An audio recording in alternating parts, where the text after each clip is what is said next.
বাংলাদেশের যে সার্বিক পরিস্থিতি, ধীরে ধীরে বাংলাদেশ একটা ডুবন্ত জাহাজ। প্রকৃত তথ্য আপনারা যখন আজকে আবার জানবেন, আবার আপনারা ভাববেন, মনে করবেন যে ডক্টর ইউনূস 15 মাস ধরে বাংলাদেশের কোনো সামগ্রিক উন্নয়ন করেননি।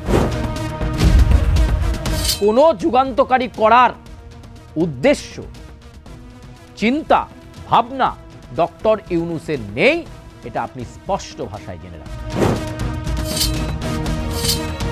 ডক্টর ইউনূসের আমলে দরিদ্রতা পৌঁছে গেল 21.2%।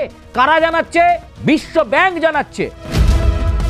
শেখ হাসিনা ইউনূসের তুলনায় অনেক বেটার ছিলেন। তিনি পরিস্থিতিতে নিয়ন্ত্রণ পড়াতে পারতেন, বেড়ি পড়াতে পারতেন। দারিদ্রতার দিকে ডক্টর ইউনূসের কোনো নজর নেই নেই নেই।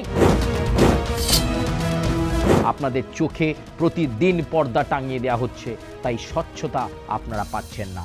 আপনারা একবার ওয়ার্ল্ড ব্যাংকের তথ্যটা দেখে নেবেন যে বাংলাদেশ সম্পর্কে তারা কি বলেছেন। ধীরে ধীরে বাংলাদেশ নিরাশার নিশিম অন্ধকারে ডুবে যাচ্ছে। এই কথাটা আমি নতুন বলিনি, এর আগেও আপনাদের কাছে আমি একাধিকবার বলেছি যে বাংলাদেশের যে সার্বিক পরিস্থিতি, ধীরে ধীরে বাংলাদেশ একটা ডুবন্ত জাহাজ। আর সেই ডুবন্ত জাহাজের কাণ্ডারি, সেই ডুবন্ত জাহাজের ক্যাপ্টেন কে জানেন?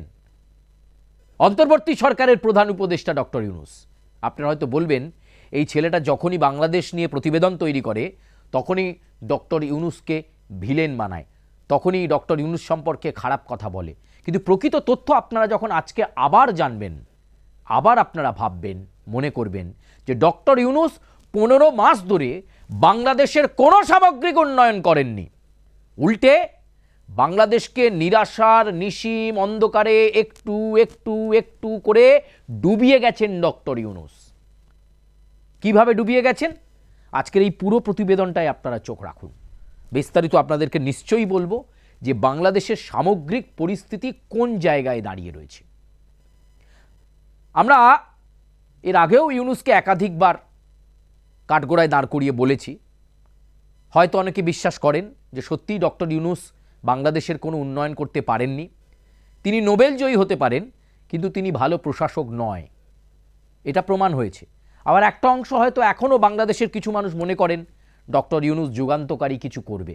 তাদের উদ্দেশ্যে বলছি, কোনো যুগান্তকারী করার উদ্দেশ্য, চিন্তা, ভাবনা ডক্টর ইউনূসের নেই, এটা আপনি স্পষ্ট ভাষায় জেনে রাখুন। আসলে ডক্টর ইউনূস অন্য উদ্দেশ্য নিয়ে চলেছেন। ক্ষমতার অলিন্দে থেকে কিভাবে ক্ষমতার অপব্যবহার করবেন, এটাই তার চিন্তা ভাবনা। তাই বাংলাদেশের দিকে ঘুরেও তাকাননি 15 মাসে। বাংলাদেশের মানুষের কথা একবারের জন্য ভাবেননি। যদি ভাবতেন তাহলে বাংলাদেশের অবস্থা এটা হতো না। আজকে আপনাদের সেই তথ্য দিতেই এলাম, কিন্তু একটু ব্যাকে যাব, একটু পুরনো কথা বলবো।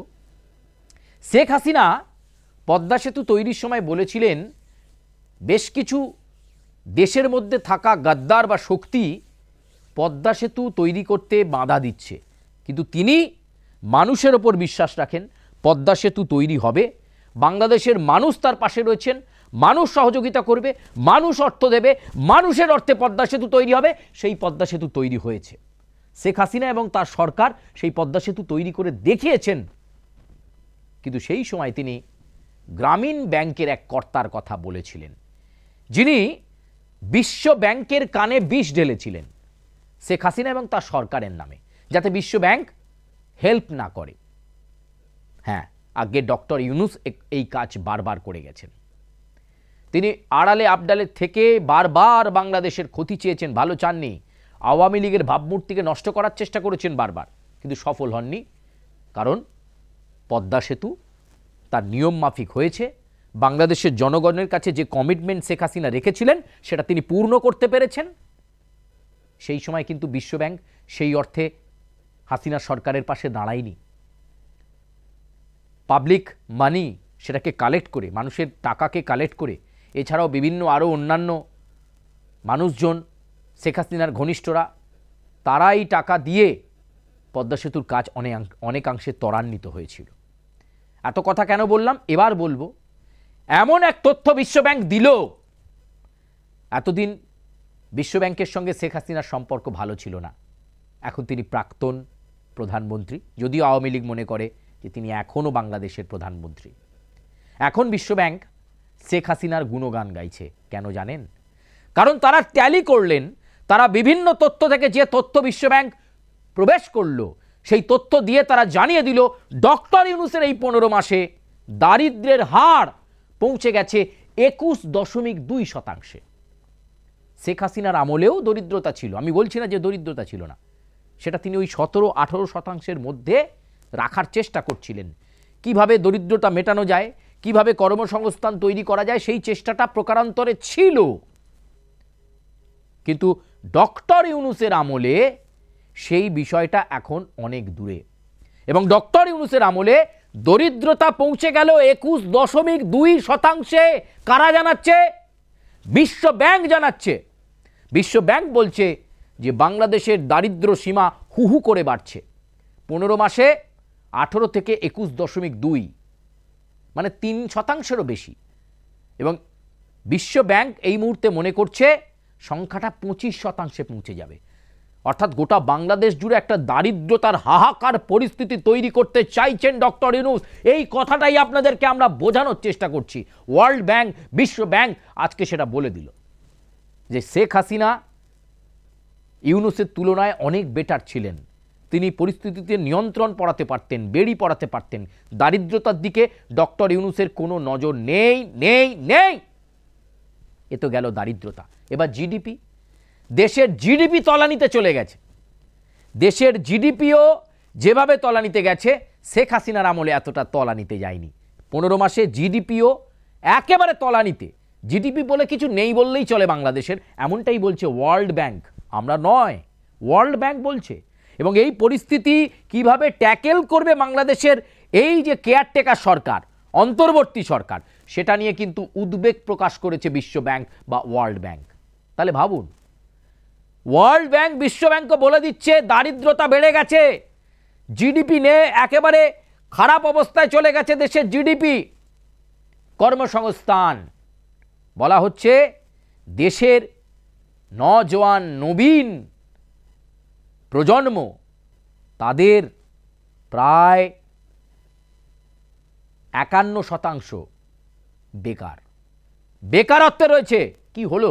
এই জুলাই গণ অভ্যুত্থান এইসব করে শেখ হাসিনা কিন্তু একটা কথা বলতেন, তার বাবার সেই পথ ধরে, বঙ্গবন্ধু মুজিবুর রহমানের পথ ধরে শেখ হাসিনা যে কথা বলতেন, বঙ্গবন্ধু মুজিবুর রহমানের সেই বক্তব্য মনে পড়ে গেল, আমরা একসাথে থাকলে আমাদের কেউ দাবায়ে রাখতে পারবে না।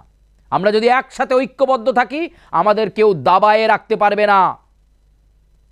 আজকে একসাথে নেই বাংলাদেশ, তার জন্য বাংলাদেশের জিডিপি ধূলিসাৎ হয়ে গেছে, তার জন্য বাংলাদেশের দরিদ্রতার হার 21.2% পড়ে গেছে, তার জন্য বাংলাদেশে বেকারত্বের সংখ্যা নবপ্রজন্মের দিকে 51%।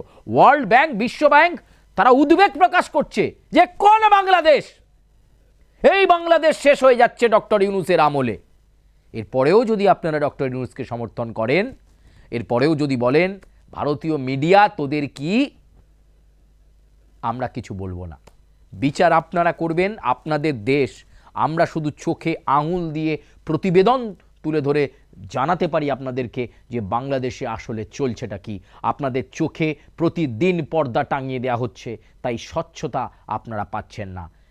আপনারা একবার ওয়ার্ল্ড ব্যাংকের তথ্যটা দেখে নেবেন যে বাংলাদেশ সম্পর্কে তারা কি বলেছেন।